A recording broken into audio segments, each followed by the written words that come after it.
আসসালামু আলাইকুম রহমতুল্লাহি ওবরাকাতু।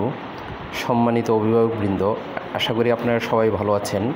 আপনারা সবাই অবগত আছেন যে আমাদের সেকেন্ড টার্ম পরীক্ষা চলছে আলহামদুলিল্লাহ। তো আগামী 21 তারিখ আমাদের অ্যারাবিক এক্সাম হবে।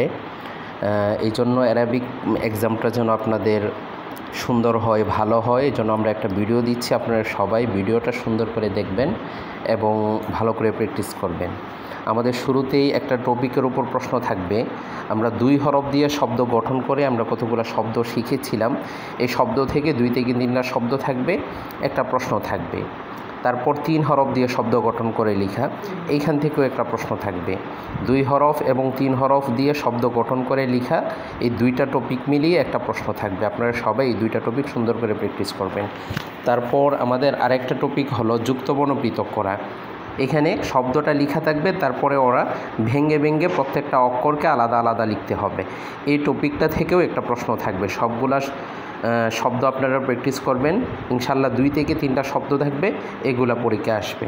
তারপরে আমাদের আরেকটা টপিক ছিল আরবি সংখ্যা লেখা। 41 থেকে 80 পর্যন্ত আরবি সংখ্যা আমরা লিখে প্র্যাকটিস করেছি। এখান থেকে একটা প্রশ্ন থাকবে যে সংখ্যা লিখুন 41 থেকে 50 অথবা 60। আর এই সংখ্যা থেকেই শূন্যস্থান থাকবে, সংখ্যা থেকেই ম্যাচিং থাকবে, সংখ্যা থেকেই রিয়ারিংস থাকবে। এরকম 2-3টা প্রশ্ন এই সংখ্যা থেকে হবে।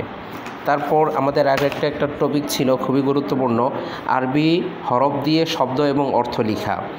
আলিফ থেকে জিম পর্যন্ত 3টা হরফ দিয়ে আমরা প্রত্যেকটা শব্দ দিয়ে আরবি শব্দ শিখেছি, বাংলা অর্থ শিখেছি এবং ইংলিশ অর্থ শিখেছি। এখান থেকে একটা প্রশ্ন অবশ্যই থাকবে, এই 5টা হরফ থেকে যে কোনো 1টা 2টা 3টা 4টা অথবা 5টা হরফেই থাকতে পারে। এই হরফ দিয়ে শব্দ লিখতে হবে এবং অর্থ লিখতে হবে, ঠিক আছে। তারপরে আমরা এগুলা থাকবে রিটেন পার্ট, লিখতে হবে। তারপর আমরা অরাল পাঠে যদি চলে যাই, সূরা ফালাক আমরা শিখেছিলাম, সূরা নাস শিখেছিলাম। এই 2টা সূরা থেকে একটা সূরা আসবে, আমাদেরকে মুখস্থ শোনাতে হবে। তারপরে আমরা হাদিস পড়েছিলাম, 3 নম্বর হাদিস, 4 নম্বর হাদিস। এই 2টা হাদিসও ভালো করে শিখে নেবেন। তারপরে মাসনুন দোয়া ছিল। মাসনুন দোয়া এইখানে আমরা 4-5টা মাসনুন দোয়া পড়েছিলাম।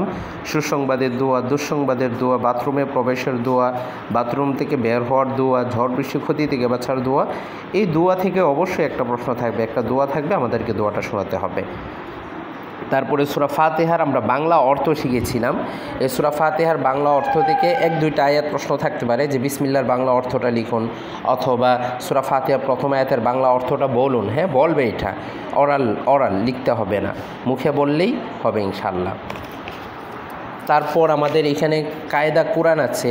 এখানে কায়দা যে আমরা ক্লাসের মধ্যে পড়ানো হয় 12 থেকে 26 পৃষ্ঠা। আপনারা সবাই ভালো করে পড়বেন, তাহলে ইনশাল্লাহ আপনাদের এক্সাম ভালো হবে। আমি দোয়া করি আপনাদের সবার এক্সাম যেন ভালো হয়। Best of luck. আসসালামু আলাইকুম রহমতুল্লাহি ওয়া বারাকাতুহু।